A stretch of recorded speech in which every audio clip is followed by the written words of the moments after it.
자, 믿음의 동역자 여러분, 또 영상 가운데 또 가정에서 예배를 잘 드리고 있나요? 코로나19 사태가 어느 정도 이제 진정 국면인 것 같아서 마음이 안심되는 상황이었어요.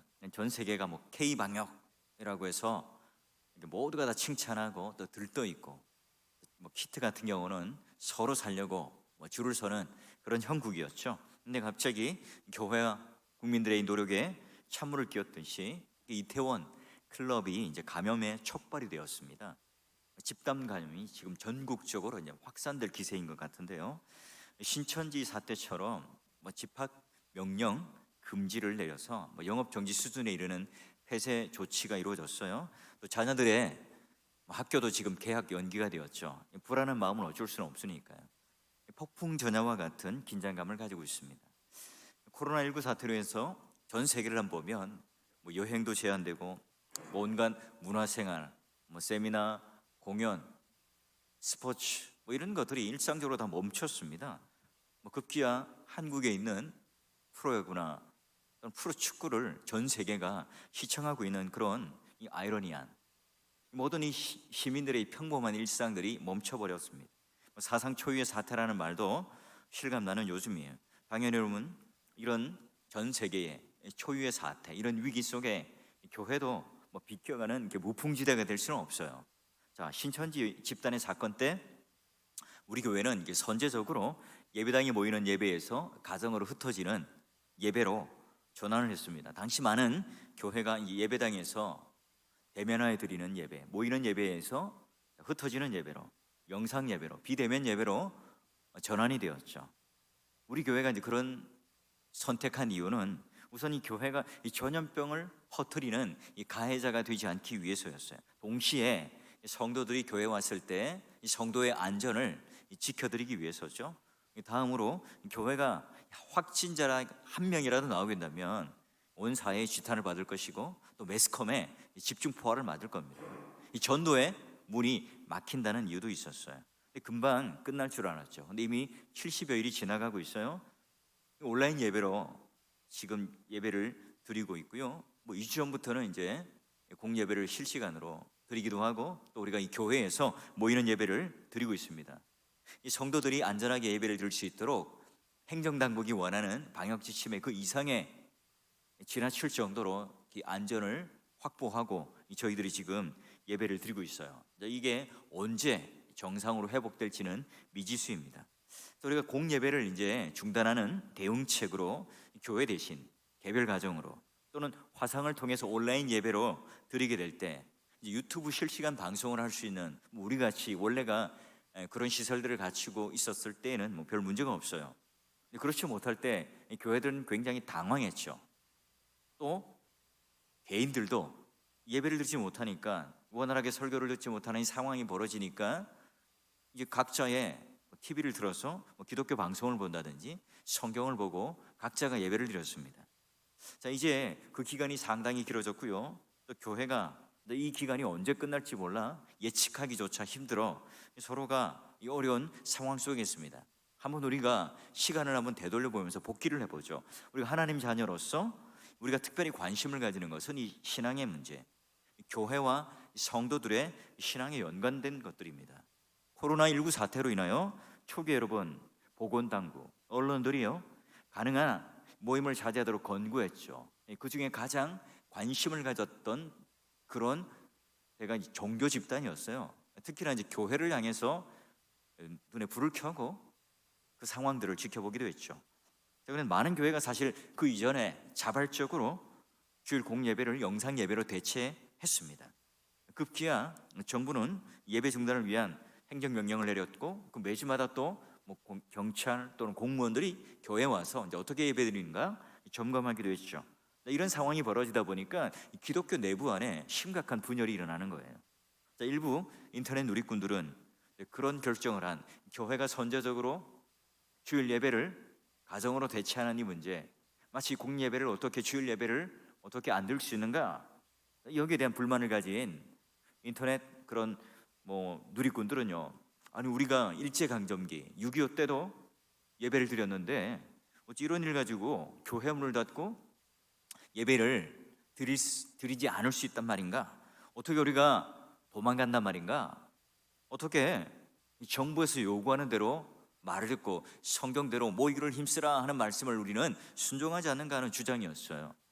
여러분, 우리가 한 곳에만 모여서 드리는 이 예배가 예배인가? 이 특별하고 예외적인 상황 속에 한 장소에 모일 수 없다면 얼마든지 흩어져서 예배를 드릴 수 있죠. 중세 가톨릭 시대 또는 우리가 아는 종교개혁 시대 때도요, 박해를 피해서 흩어져서 예배를 얼마든지 드렸습니다. 핍박이나 이 전쟁의 시기 때에는 이런 가정에서 가족들만 예배를 드릴 수밖에 없는 상황이잖아요. 이것도 여러분 기독교 역사 속의 예배였습니다. 지금 이런 상황에서 한 장소에 우리가 모이지 않고 일시적으로 임시적으로 방송을 통해서 예배를 드린다는 것, 이 과연 이제 비성경적인 행위냐 비난할 수 있을까? 어찌 보면 성경의 그 한 구절만 붙잡고 정죄를 하는 굉장히 좁은 시간이겠죠. 여러분, 이런 대재난의 상황 속에 백신도 없고 별다른 치료약도 없고 또 치료 방법도 없는 이 상황 속에 여러분, 교회가 한 장소에 모이지 않고 안전하게 방송 예배나 가정에서 흩어져서 예배를 대체한 결정은 오히려 뱀같이 지혜롭다 할 수 있을 거예요.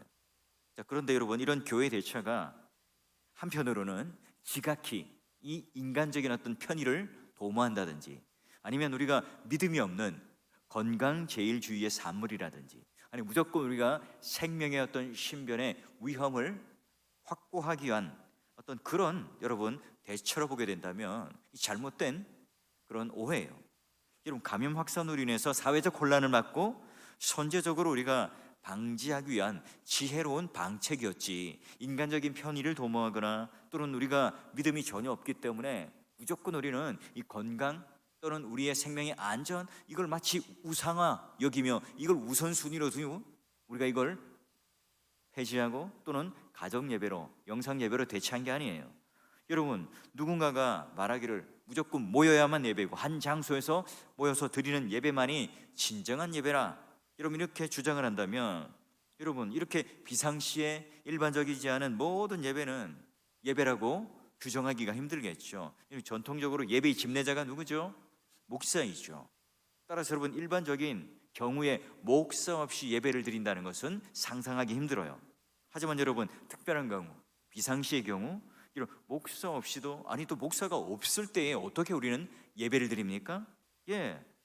성경에도 그런 예외들을 많이 볼 수 있고요, 또 다양한 예배 형태를 제시합니다.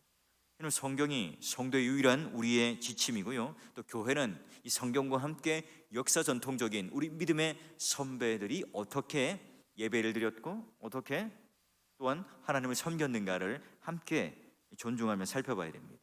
그래서 여러분, 목사가 집례하는 예배, 주일마다 일정한 장소, 일정한 시간, 약속된 그런 장소와 시간 안에 예배를 드리는, 이걸 우리는 역사 전통적으로 존중해 왔습니다. 특별한 그런 비상시, 이런 재난의 상황 때는 이런 목사 없는 예배 또는 일정한 장소에 모이지 않는 예배도 얼마든지 그 시대에 가능했죠. 왜냐하면 목사가 없으니까요. 왜냐하면 모일 장소가 없으니까요. 왜냐하면 지금 특별한 재난 가운데 있으니까요. 여러분, 성경 어디에 그걸 가지고 비난하거나 정죄하는 그런 본문은 있지 않습니다. 여러분이 잘 아는 그 본문은 그 단 한 줄인데요, 지금 이 상황을 이야기하는 것이 아니라 이 종말의 상황 가운데 오늘 하나님과 함께 우리가 이런 공예배로의 모임에 대한 고백을 하지 않고 내가 사람들에게 믿음으로 신앙 고백을 하지 않은 채 모이는 것에 대해서 게으른 그걸 탓하는 것이지, 지금 이 상황을 연결짓는 게 아닙니다. 여러분, 14세기 중세 인구의 약 4분의 1을 감소시킨 그 흑사병이 있잖아요. 여러분, 당시 거의 그때 유일한 대처법이 뭐겠어요? 약이 있겠습니까? 아니면 무슨 치료할 수 있는 의사들이 많았습니까? 그때 당시 할 수 있는 거는 빨리 떠나는 거고 멀리 도피하는 거고 또 늦게 그 오염된 장소에 돌아오는 거예요. 흑사병이 발병한 장소를 벗어나서 도망을 치는 것, 피하는 것 외에는 다른 방법이 없었습니다. 여러분, 과학, 지금 첨단을 달리는 이 시대에 여러분 지금이라고 다를까요? 달나라를 갔다 오고 수많은 과학 기술이 발달되고 컴퓨터, 무슨 AI 등등의 오늘 인간이 상상할 수 없는 눈부신 과학의 발전이 있지만 이 눈에 보이지 않는 이 바이러스, 여러분 이거에 대한 근본적인 방법이 없어요. 도피밖에 방법이 없죠. 아직 백신이 개발되지 않았습니다. 또 치료할 수 있는 그런 실력들이 지금 아직 기술들이 나오지 않은 거예요. 여러분 우리가 코로나19 환자를 피하지 않을 사람은 여러분 가족 외에는 없을 거예요. 물론 우리가 의료진들 자원봉사를 하고 나가서 사람들 고치는 최일선에 있죠. 여러분 우리가 이 하나님 앞에 지혜를 가진다면 어떻게 해야 될까요? 이는 확진자가 발생한 이 교회가 생겼다. 정부가 강제로 폐쇄하는 일, 일제 강점기 때나 6.25 때 강제로 기독교를 탄압하고 압박했던, 박해를 했던 것과 똑같이 볼 수가 없죠. 이런 국가적이고 또 비상적인 이 시국에는요, 교회가 일시적으로 예배의 형식을 바꾸어 다른 형태로 또 다른 모습으로 다른 조건으로 드리는 것은 이런 비성경적이거나 부당한 예배라고 간주낼 수 없어요. 만약에 이제 그렇게 생각한다면 실제로 이 목회 현장에서 함께 목양을 하는 우리 삶 속에 어우러지는 말하자면 그런 프랙티컬한 실제적인 적용의 어떤 삶들을 살아보지 못한 채 어떤 머릿속에 또는 탁상공론에 그런 문자에 머무르는 생각이라 할 수 있어요.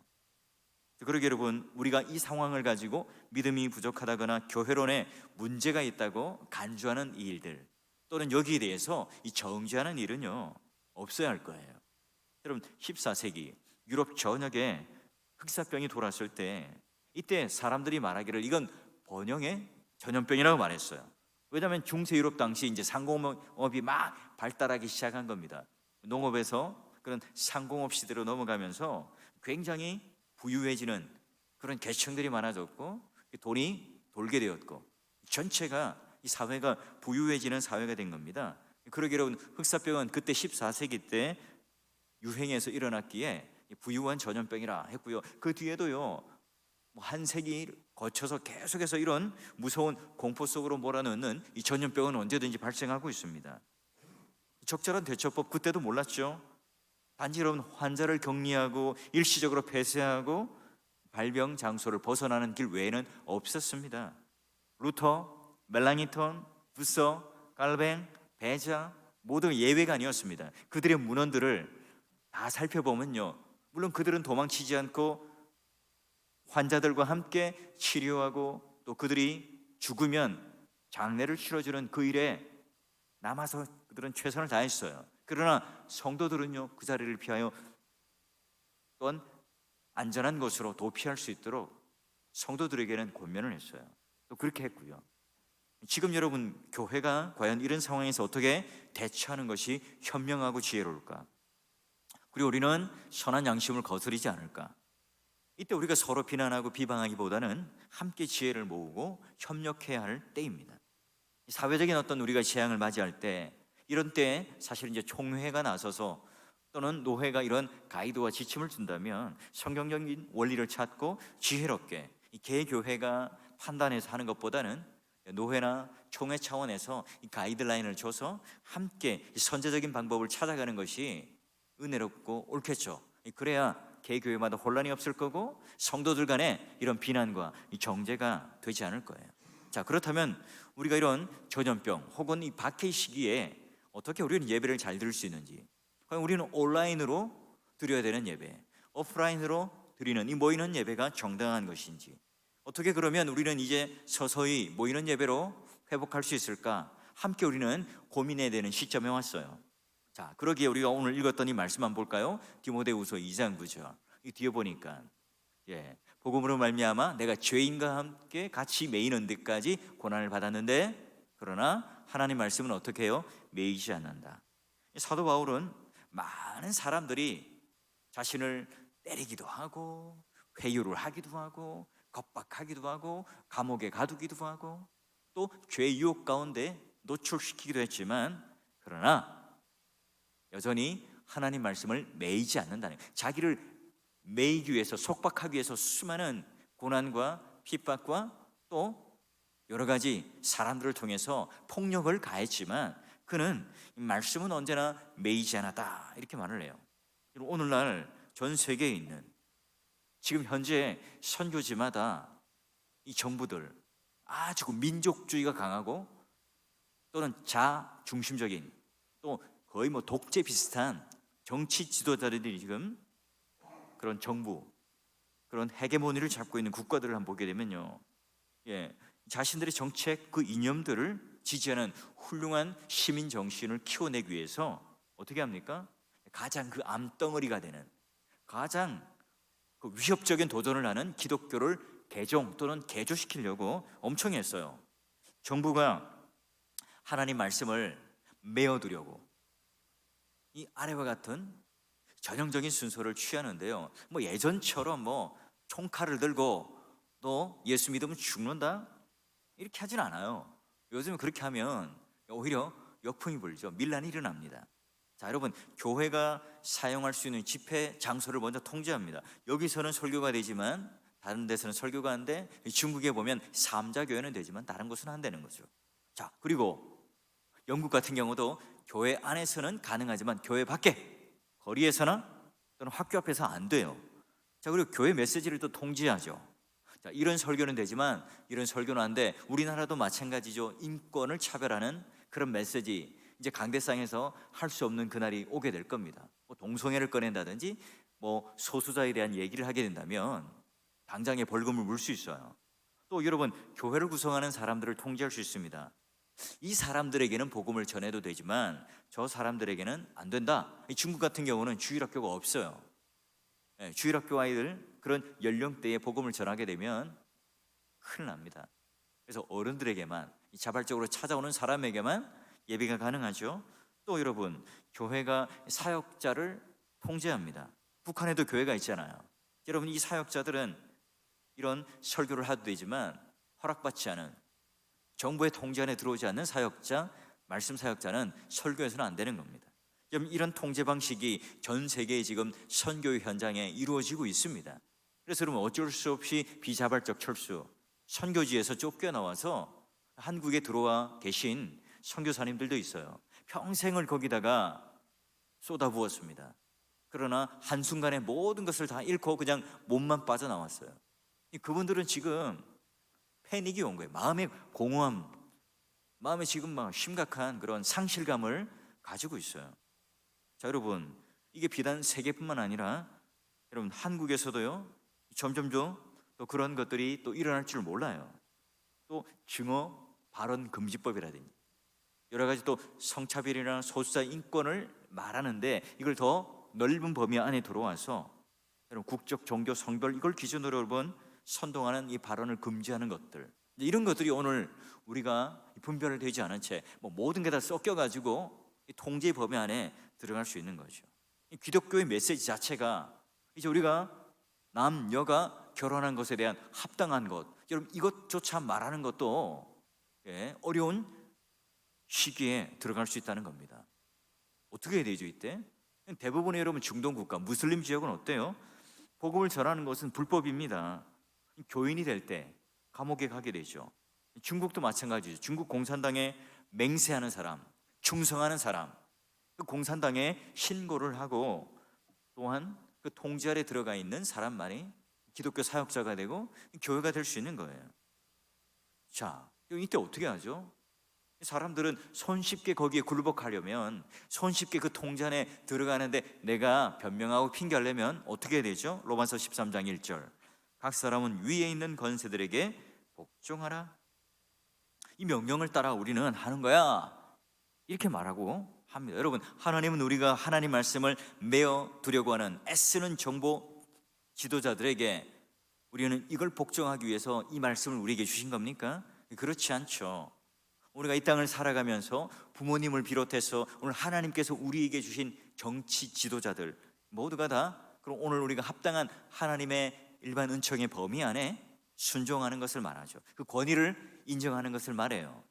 그런데 우리가 이 복음을 전하는 것에 대하여 매이게끔 하는 그런 정부에 대하여 또는 그런 박해에 대하여 우리가 그런 말을 들어야 된다. 그 일제강점기 때 신사참배를 하고 또 그 일제의 군수 물품을 도와주는 이 일에 협력하고 조력했던 친일파적인 그 모든 것들이 그러면 이 말씀 하나로 다 합당하게 우리는 책임을 회피할 수 있는 겁니까? 그렇지 않죠. 오늘 우리는 예수 그리스도께서 우리에게 설교하라고 명하신 곳, 그 어디서나 예수 그리스도께 오늘 우리에게 복음을 전하라고 명령한 사람이에요. 전도자죠. 작은 예수입니다. 누구 예를 들면 우리는 예수 그리스도의 복음을 전해야죠. 정부가 이 말씀을 전하는 우리의 권리를 인정하지 않고 하나님 말씀을 매이게끔 하는, 여러분 그 상황이 언제든지 있을지라도 우리는 반드시 복음을 전하는 사람이 되어야 합니다. 동시에 여러분, 하나님 말씀을 끊임없이 메워두려는, 그리고 벌금도 부과하고 또 감옥에도 넣고, 중국 같은 경우는 예전에 그랬죠. 여러분 언제나 그럴지라도 담대하게 말씀을 전해야죠.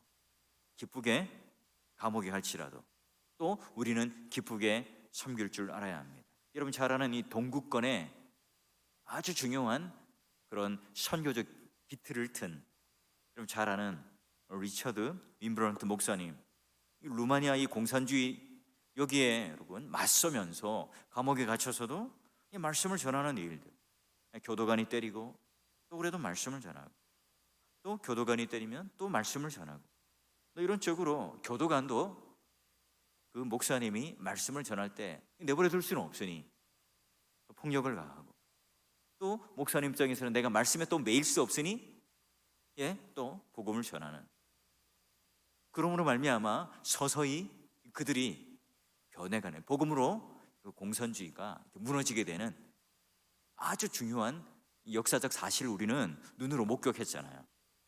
여러분 최국 한국 교회도 마찬가지입니다. 온라인으로 예배를 드려야 되느냐, 오프라인으로 예배를 드려야 되느냐, 정부의 지침이 이렇고 아니다.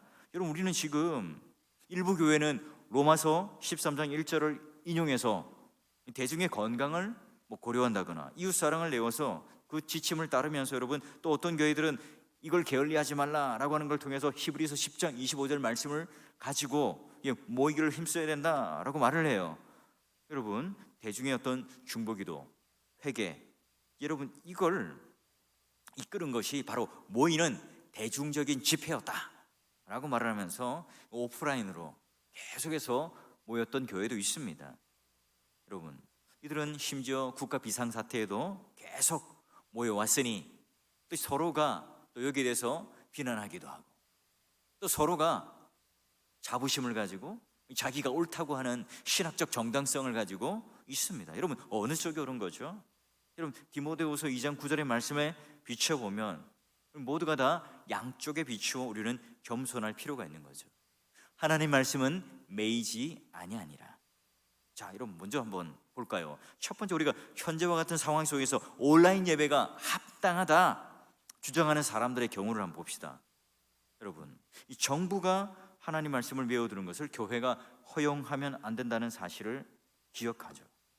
정부 요구가 타당하고 급하고 공적인 것이다. 여러분 성경에는 당국에 직접적으로 위배되는 이 때와 장소, 말씀을 전파하지 않을 수 없었던 하나님의 종들의 이야기가 성경에 무수히 나와요. 여러분 잘 아는 베드로와 요한, 하나님 복음을 전했다가 폭동이 일어날 뻔하잖아요. 사도 바울 가는 곳곳마다 소요가 일어났습니다. 여러분 에베소, 예루살렘, 여러분 기타 등등 그런 여러 장소에서 이와 같은 일들을 우리는 보고 목격했어요. 여러분 신약만 그렇나요? 구약에도 예레미야, 전쟁 중에 하나님의 사기를 꺾어놓는, 백성들의 희망과 소망을 꺾어놓는 말이지만 그러나 하나님 말씀을 그대로 전하죠. 자, 여러분 디모데후서 4장 2절의 말씀도 보세요. 말씀을 전파하는데 때를 얻든지, 때를 얻으면 얼마나 좋아요. 근데 못 얻든지라는 표현도 있습니다. 가장 안 좋은 때를 말해요. 핵심이 뭡니까? 정부나 대중이나 교인들, 이걸 여러분 우리가 협의를 해서 하나님 말씀을 메워두기로 합의를 하는 것은 굉장히 신중해 보이고 또 국가 안보와 공중위생에 확보하는 방법으로 보여도 우리는 그런 이유로 합의할 권한이 없는 거예요. 온라인 예배만이 합당하다, 이런 예배도 좋다, 이것만 주장하는 사람들에게 묻고 싶어요. 자, 보세요. 예배당에 모여서 예배를 드릴 때 여러분 그 긴장감이 있습니까? 아니면 집에서 내가 편안하게 예배를 드릴 때 긴장감이 있을까요? 우리가 애써 예배를 드리게 된다면 그 시간에 맞춰서 준비도 하고 차도 타고 또 마음의 준비를 해서 여기 와서 성도들과 함께 얼굴을 대면하고 예배를 드려요. 긴장감이 있죠. 근데 여러분, 집에서는 어때요? 이 동영상을 보면서 오롯이 내가 그 예배를 드리든지 말든지 나의 자유의지에 달려 있습니다. 여러분, 목사인 저도요, 새벽에 깨어나서 새벽 기도를 하고 그 영상을 듣고 예배를 드리는 게 쉽지 않습니다. 말하자면 긴장감이 없는 거예요. 라이브가 아니니까 직관해야 되는데 영상을 보고 예배를 드리고 기도를 드리는 것 자체가, 여러분, 왜 우리가 대면 수업을 할까요? 왜 여러분 비행기를 타고 제가 고생을 하면서 선교지에 가서 직접 강의를 할까요? 왜 우리는 정돈된 마음을 가지고 모여서 대면하여서 예배를 드리게 될까요? 우리는 온라인 예배를 이 정당성을 부여한 채, 말하자면 우리가 가지는 건강 또는 여러 가지 이유의 문제, 이게 어떤 재난의 상황 가운데 있어서 당연하죠. 근데 여러분, 우리가 여기 익숙해져서 그 편리함, 합리성, 거기에 위장된 벽 뒤에 숨어서 오늘 우리가 바로 집에서 드려지는 이 예배, 영상 예배 자체가 긴장감 없이 하나님께 예배를 드리지 않는다면 그건 뭐예요? 하나님 말씀에 매이지 않도록 하라, 이 말씀에 우리는 순종하지 못하는 겁니다. 물론 우리는 화면을 틀어놓고, 아니 이제 그것조차도 귀찮죠. 그렇게 되면 어떻게 되겠어요? 우리가 말하는 본래의 목적과는 다른 이 재난과 또 위기 때문에 어쩔 수 없이 우리 안전과 또 우리가 하나님 앞에 온전한 예배를 드리며 스스로 지역사회의 가해자가 아니라 선한 영향력들을 위해서 했던 그 일들이 점점 더 시간이 가면서 편리함과 익숙함 뒤에 우리는 바로 하나님 말씀을 매이지 않도록 하라, 이 말에는 이 거꾸로 된 예배를 드리고 삶을 사는 거죠. 또 하나, 여러분, 한편 이런 재앙 같은 상황에도 오프라인 예배를 계속 해야 된다고 주장하는 사람들의 경우를 한번 볼까요? 여러분, 하나님 말씀이 어떤 교회 특정 건물에 얽매이지 않는다는 사실 우린 잘 알죠. 하나님 말씀이 건물이라는 한계, 종교 전통이라는 한계에 벗어남으로 진실한 예배자라는 뭐죠? 지난주에 우리가 봤듯이 여인과의 대화 속에 진리와 영으로 예배를 드리는 그리 심산이냐, 예루살렘이냐, 이 장소가 중요한 것이 아니라 바로 나는 예배자라 보면 영과 진리로 하나님께 예배를 드리는 자인가, 지금 내가 집에서 예배를 드리든 영상으로 예배를 드리든 내가 이 교회 와서 예배를 드리든 하나님 말씀에 매이지 않고 내가 영과 진리로 하나님 앞에 합당한 예배를 드리고 있는가? 예배죠. 하나님께서 원하시는 예배고 하나님께서 찾으시는 예배자입니다. 여러분 한번 보세요. 사도행전 8장에 보면 한정된 공간, 그 예루살렘이라고 하는 고정된 틀, 유대인이라고 하는 고정된 사고 속에 있었던 선민적인 사상 가운데 갇혀 있었던 그들을 위해서 하나님께서는 무엇을 예비하십니까? 환난과 핍박을 통해서 그들을 흩어버리시죠. 그래서 여러분, 디아스포라 모두가 다 흩어져서 복음이 그 지역에 편만하게 땅끝까지 이르게 되는 그런 아주 중요한 계기가 되죠.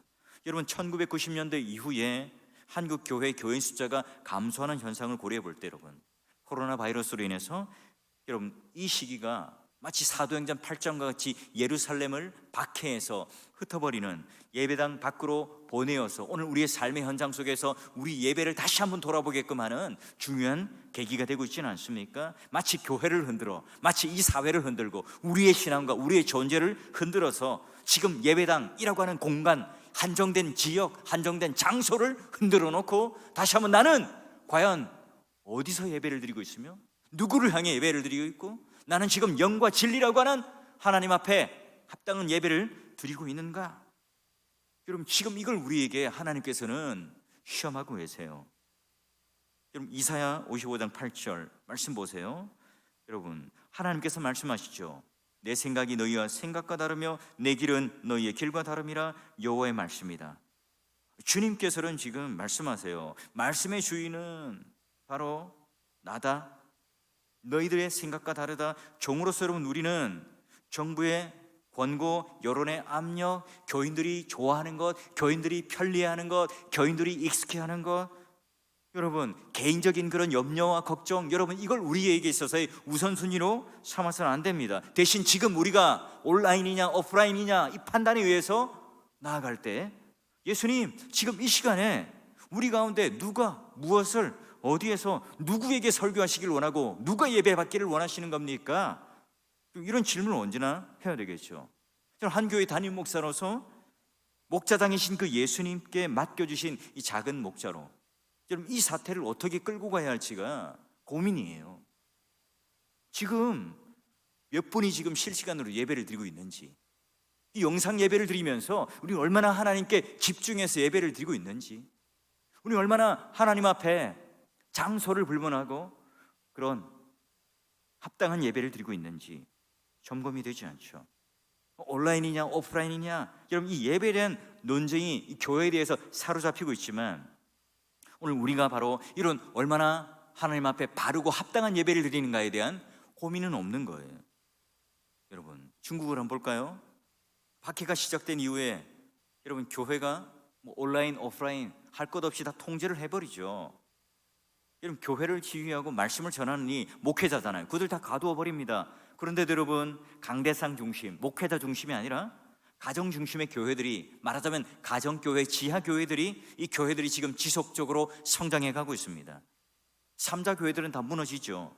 이런 목회자들, 지도자들 자신들의 시간, 에너지, 돈 모든 것을 쏟아 이웃에게 복음을 전하는 방법, 여러분 이게 바로 한 사람 한 사람 가정을 지켜가며 지속적인 훈련과 말씀에 노출되었을 때 그 가정은요 계속해서 살아남아요. 왜냐하면 가정은 없어지지 않기 때문에 그렇죠. 아무리 지도자가 감옥에 갇혀도 또한 이 가정은 살아남기 때문에 그렇죠. 제가 지금 말씀드리는 것은 무슨 가정교회라든지 무슨 프로그램적인 또 형태적인 의미를 제가 말씀드리는 게 아닙니다. 여러분 정부가 언제 어느 때 기독교에 대해서 적대적이거나 또 이와 같은 여러분 환란의 때나 또는 이런 전염병의 위기 속에 우리는 들어갈지 몰라요. 가정 중심의 오늘 우리 믿음의 선배들이 공교회로서 모이는 예배와 집으로 돌아가서 흩어져서 이 가정 중심의 그 예배가 하나님 앞에 바르게 전해졌을 때 건강한 교회가, 건강한 신앙이 이루어졌던 것처럼요, 오늘 한국 교회에 하나님께서 이것을 촉구하고 계신 건 아닐까요? 온라인이냐 오프라인이냐, 과연 오늘 우리는 우리가 드려지는 이 모이는 예배에 대하여 어떤 생각을 가지고 있고, 지금 우리가 이런 온라인 예배 속에 가정에서 가장이 자녀들을 모아놓고 얼마나 그 말씀을 증거하는 책임자로서 그들과 함께 이 시기에 하나님께 올바른 예배로서 가정을 키워나가고 있는가, 이걸 지금 우리들에게 묻고 점검하고 있는 것이 아닙니까? 믿음의 동역자 여러분, 우리는 로마서 14장 4절 5절 말씀처럼 우리가 서로를 비난하는, 종이 종끼리 비난하는 그 일들은 해서는 안 되겠죠. 예수 그리스도께서 우리들에게 서로 다른 반응을 보여주시고 또는 우리가 다른 생각을 갖도록 하신 것은요, 교회 안에 그 다양성들을 가지며 획일성이 아니라 그런 신앙의 일치를 이루라고 우리에게 주신 선물입니다. 믿음의 동역자 여러분, 세상 사람들이 말하는 것처럼 주일날 저 사람들은 무조건 이 오프라인으로 모이는 예배를 강조하는 데는 이유가 있어. 아 그래, 이 교회는 헌금으로 살아가니까 재정의 건정성 때문에, 헌금이 줄어드는 것 때문에 그 사람들이 와야 헌금을 많이 하니까 그래, 그 목사님들이 아니면 교회가 그걸 강조하는 것이지, 맞습니까? 우리는 그런 세상적인 논리에 춤을 추는 사람들이 아닙니다. 주일 공예배는 원칙적으로 여러분 성도들이 한자리에 모여서 같은 말씀, 하나님 말씀을 나누며 더 중요한 것 성찬이라고 하는 것, 이건 절대로 우리가 온라인인 오프라인 할 것 없이 여러분 우리 한 자리에 모여서 성도의 교제를 나눌 수 있는 하나님께서 우리에게 주신 말씀과 더불어 성찬이라고 하는 들리는 말씀과 보이는 말씀으로 주신 거예요. 지금 많은 교회들이 채택하는 여러분 이 온라인 교회가 오늘 우리가 지나치게 의존했을 때 이런 부정적인 문제, 이런 우리는 놓칠 수밖에 없어요. 우리 시대에 여러분 건전하다고 할 수 없는 소위 가난한 교인, 여러분이 교회의 어떤 출소, 내 교회 멤버십을 가지고 교인이 된다는 것, 교인의 권리와 그 의무를 함께 성도의 교제와 함께 마음의 짐 무거운 어떤 멍에와 우리 교회에 함께 가지는 고난과 핍박과 함께 또 즐거움과 하나님 말씀을 누리는 그 놀라운 것들을 함께 공유하는 회원, 성도, 여러분 여기에 대해서요 전혀 거부한 채 자신들이 교인이라고 생각하는 사람들이 오늘날 많아요. 자칫 잘못하면 여러분 온라인이 화상 예배가 공예배는 참여하지 않아도 된다. 여러분 이런 편의주의 사고로 빠질 우려가 있는 겁니다. 그 길을 틔워줄 수도 있는 거죠. 여러분 지금 영상으로 예배를 드릴 때 여러분의 지금 얼굴이 어떤 표정을 짓고 있는지, 어떤 분은 하품을 하시는지, 또 어떤 분은 목사님 언제 설교 끝나나 시계를 본다든지, 아니면 환한 얼굴로 또 본다든지, 제가 여러분의 얼굴을 볼 수가 없어요. 지금 제가 몇 달째 그냥 카메라만 보고 이 설교를 하고 있으니까요, 그냥 상상으로 우리 성도들이 말씀을 집중해서 듣겠지, 그냥 이렇게 하고 있는 거예요. 말하자면 인격적인 대면이 없는 거죠. 여러분 우리가 이런 실시간으로 예배를 접속하는데, 우리가 처음 코로나19 사태가 터졌을 때 예배를 갈망하며 여기에 오지 못하는 안타까움을 가지면서 예배를 드렸던 때와 지금 우리가 이 예배 드리는 이 시간 어떨까요? 똑같나요? 믿음의 동역자 여러분, 온라인으로 예배를 드리든 오프라인으로 예배를 드리든 우리가 하나님 앞에 최선을 다해 예배자가 되시길 바랍니다. 성경이 말하고 있는 역사 전통적으로 드려왔던 이 공예배 관련된 이 중요한 사실들, 하나님 앞에 함께 모여 한 말씀을 듣고 또 함께 성찬을 나누었던 그 성도의 온전한 교제가 저는 속히 이루어지기를 학수고대해야 합니다. 그래서 빨리 코로나19가 종식되어지고 감격스러운 성찬을 통해 우리 모두가 함께 예배를 드릴 때 말씀에 우리가 매이지 않는, 하나님 앞에 자유를 누리며 예배를 드릴 수 있는 그 놀라운 감격이 우리 가운데 있기를 여러분 함께 꼭 기도해 주시고, 또 우리 몇 주간 수요일이나 금요일 이렇게 영상으로 예배를 드려야 될지 모르는데요, 이때 여러분 최선을 다해서 예배자가 되시고, 오히려 여러분 이 시간 더 시간을 확보하셔서 우리 아이들 또 식구들 함께 말씀에 집중하여서 우리 가정이 말씀으로 굳건하게 서서 어디든 온라인이든 또 오프라인이든 어느 시간이든 하나님 앞에 합당한 예배로 여러분의 삶이 딱 서서 우리 모두가 하나님 앞에 칭찬받는, 또 하나님이 찾으시는 참다운 예배자가 되시기를 주의 이름으로 축원합니다.